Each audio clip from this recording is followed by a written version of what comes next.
तो उस समय बाबा जैसे आप कह रहे थे कि बरसाना ही रहेंगे लेकिन कुछ कारण ऐसे बन गए। मैं को चरणों में निवेदन कर देता हूँ, आप संकोच न करें, बिल्कुल संकोच नहीं करने की आवश्यकता है। मैं को स्पष्ट रूप से निवेदन करता हूँ, दिक्कत क्या हुई महाराज।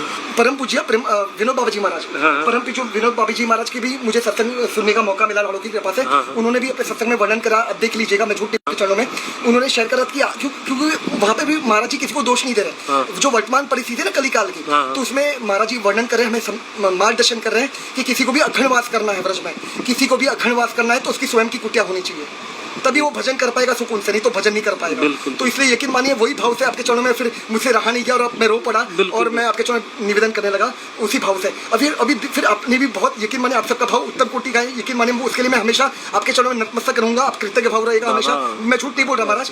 तो आप जो पुरुषार्थ कर रहे थे वहाँ पे दिन रात एक कर रहे थे, एक्चुअली क्या हुआ उस समय आपने भी देखा होगा वहाँ पे भीड़ बढ़ रही थी। और फिर दिक्कत क्या हुई महाराज जी, दिक्कत क्या हुई, मुझे थोड़ा भजन में विक्षेप हो रहा था। दूसरे दिन शाम को मतलब बहुत तकलीफ बढ़ गई थी, मुझे भी मेरी तबीयत भी खराब हो रही थी। फिर उसके मुझे ना चाहते भी उनके जाना पड़ा, मैं झूठ नहीं बोल रहा महाराज। और फिर जैसे यहाँ पर आने के बाद जो देखा ना महाराज, जो यहाँ का माहौल वातावरण देखा वो मुझे बहुत जज गया। इसलिए यकीन माने मेरा कोई और भाव नहीं था महाराज।